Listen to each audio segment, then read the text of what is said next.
मुकेश अंबानी।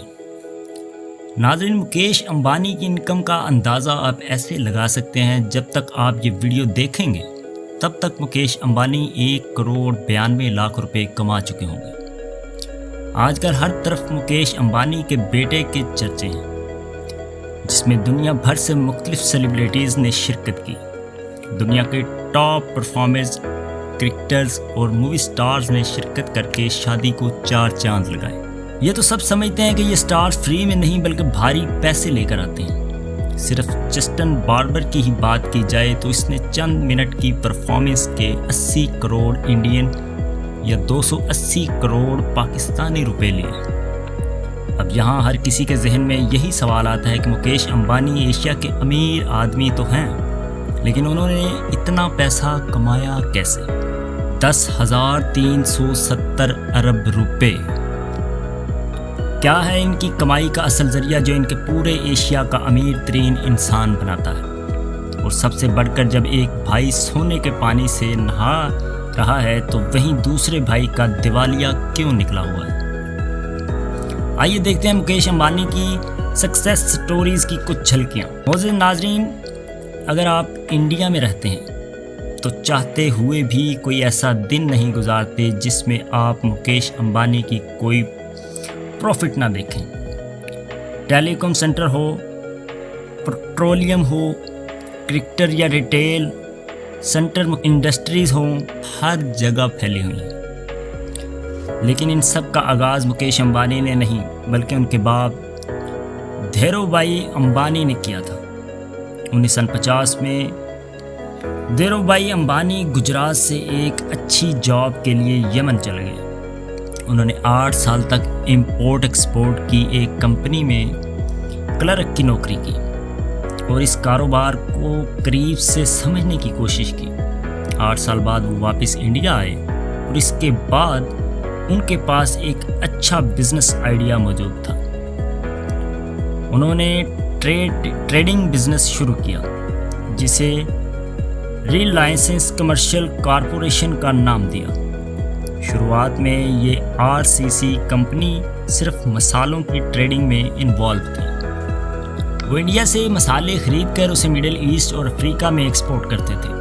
इनको इस बिज़नेस का काफ़ी एक्सपीरियंस था, इसीलिए देखते ही देखते कामयाबी की सीढ़ियाँ उनके लिए आसान बनती गई। लेकिन धीरूभाई कुछ और भी करना चाहते थे। चुनाचा 1966 में उन्होंने रिलायंस टेक्सटाइल के नाम से एक नई कंपनी लॉन्च कर दी। उस वक्त कॉटन पर इंडियन गवर्नमेंट की तरफ से काफ़ी सख्ती थी, जिसकी वजह से पूरी इंडस्ट्रियल टेक्सटाइल में बहरान मचा हुआ था। इसी दौरान धीरूभाई ने कॉटन की बजाय सिंथेटिक टेक्सटाइल का इस्तेमाल शुरू कर दिया, जिससे ना सिर्फ वो सरकार की पॉलिसी से बच गए बल्कि कपड़े सस्ते होने की वजह से मार्केट में फेमस भी हो रहे थे। आहिस्ता आहिस्ता रिलायंस कंपनी बढ़ती चली गई और लोगों ने इन्वेस्टमेंट शुरू कर दी। ये कंपनी इतनी कामयाबी हासिल कर चुकी थी कि 1987 में क्रिकेट वर्ल्ड कप का टाइटल स्पॉन्सर भी रिलायंस के पास ही था। अब यहाँ एक चैलेंज ये था कि कुछ धीरूभाई को टेक्सटाइल और इंडस्ट्री चलाने के लिए पेट्रोकेमिकल दूसरी इंडस्ट्री से खरीदने पड़ते थे। इसलिए उन्होंने अपना पेट्रोकेमिकल बिजनेस शुरू करने का इरादा कर लिया। 1986 में धीरूभाई अंबानी बीमार हुए तो इनके दोनों बेटे अनिल और मुकेश उनके बिजनेस में हेल्प करने लगे। और जब तक धीरूभाई जिंदा रहे, दोनों बेटे मिलजुल कर उनके नीचे काम करते थे। लेकिन 2002 में जब धीरूभाई की मौत हुई तो एक नया डिस्प्यूट सामने आ गया। अपनी मौत से पहले धीरूभाई अंबानी ने अपनी जायदाद की तकसीम के बारे में कुछ नहीं बताया था। उनके जाने के बाद रिलायंस कंपनी को कौन संभालने लगा?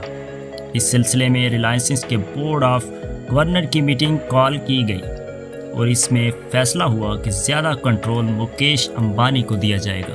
इस तरह दोनों भाइयों के दरमियान दरार पड़ गई। दोनों भाइयों ने एक दूसरे से बातचीत ख़त्म कर दी, लेकिन उसकी माँ को ये सब देखा ना गया और उन्होंने फैसला किया कि दोनों भाई बिजनेस को आधा आधा तकसीम कर लें और अपना अपना काम करें।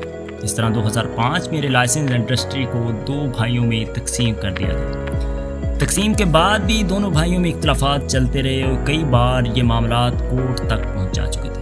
مکیش امبانی نے اپنے حصے کے بزنس کو محنت کر کے بڑھانا شروع کر دیا۔ ان کے حصے میں جو جامع لگیر پیٹرولیم ریفائنری آئی تھی، انہوں نے اس کی پروڈکشن کو بڑھا کر اس میں state of the art manufacturing facility install کر کے اسے دنیا کی سب سے بڑی ریفائنری بنا دیا۔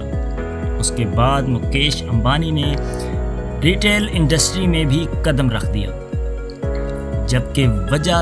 جس کی وجہ سے انڈیا میں ایک انقلاب برپا ہوا اور پورے انڈیا میں سمارٹ بازار کے نام سے سپر مارکیٹ سٹور کھولے گئے، جہاں لوگوں کو تمام چیزیں ڈسکاؤنٹ ریٹ پر ایک ہی جگہ پر مل جایا کرتی تھی۔ 2008 میں جب کرکٹ کی سب سے بڑی لیگ کا آغاز ہوا تو مکیش امبانی اس میں بھی کود پڑے۔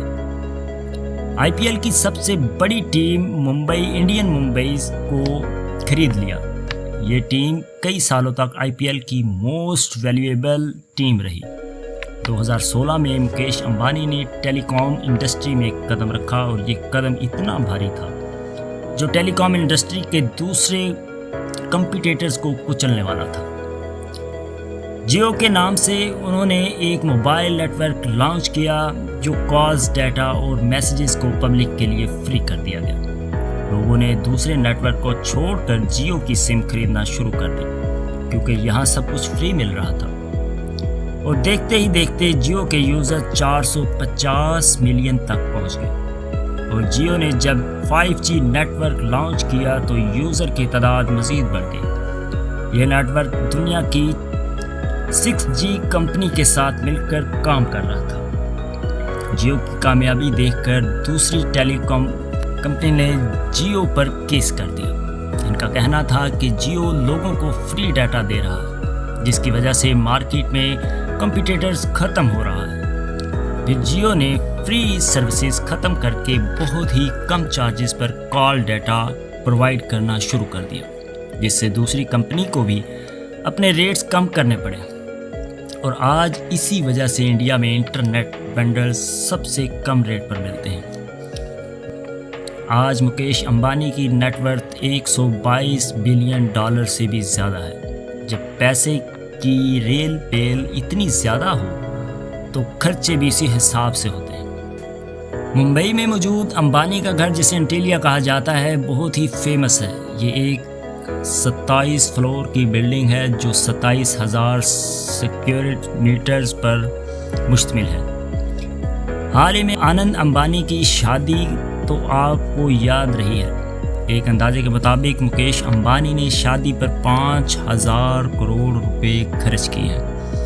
5,000 کروڑ ہوں یا 10,000 کروڑ، حقیقت یہ ہے کہ جس کے پاس 10,300 ارب روپے کی ورتھ ہو، اس میں سے 50 یا 100 ارب نکالنا ایسے ہی ہے جیسے جنگل میں سے 2-4 درخت کاٹ دینا۔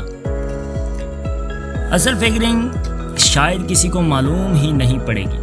ایک دفعہ انیل امبانی نے ایرکسن کمپنی کے پیسے واپس کرنے تھے۔ یہ معاملہ کورٹ تک جا پہنچا اور کورٹ نے انہیں 1 مہینے کے اندر سارے پیسے دینے کا فیصلہ سنایا۔ اگر ایسا نہ کیا جاتا تو 1 ماہ بعد انیل امبانی کو اریسٹ کیا جانا تھا، لیکن مکیش امبانی نے اپنے بھائی کے پیسے ادا کر کے اپنی بھائی کی بیل کروا دی۔ ایسے کرتے کرتے آج انیل امبانی کی ٹوٹل نیٹ ورتھ 0 ہے۔ یہ سٹیٹمنٹ خود انیل امبانی نے UK کورٹ میں جمع کروائی تھی۔ امید ہے آپ کو یہ ویڈیو ہماری پسند آئی ہوگی۔